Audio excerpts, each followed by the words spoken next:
The second workshops deepened the co-creation process by involving additional community participants, including writers, actors, dancers, and students.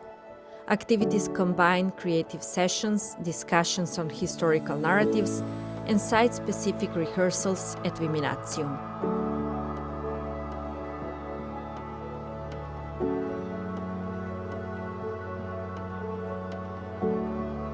Participants explored themes related to local heritage, mythology, and social experience, translating them into choreographic ideas, texts, and visual concepts.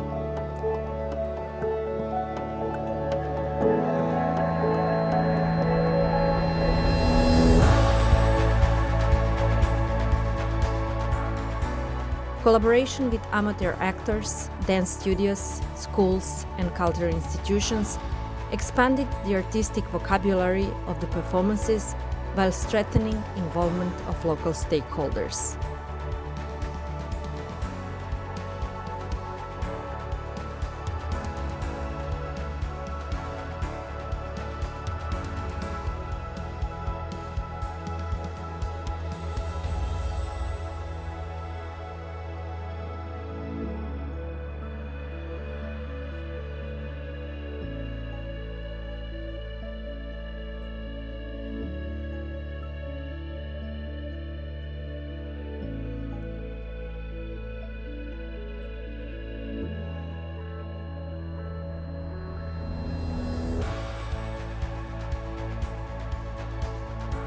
These workshops emphasize dialogue, shared authorship, and interdisciplinary collaboration, showing how heritage interpretation can emerge from collective artistic experimentation.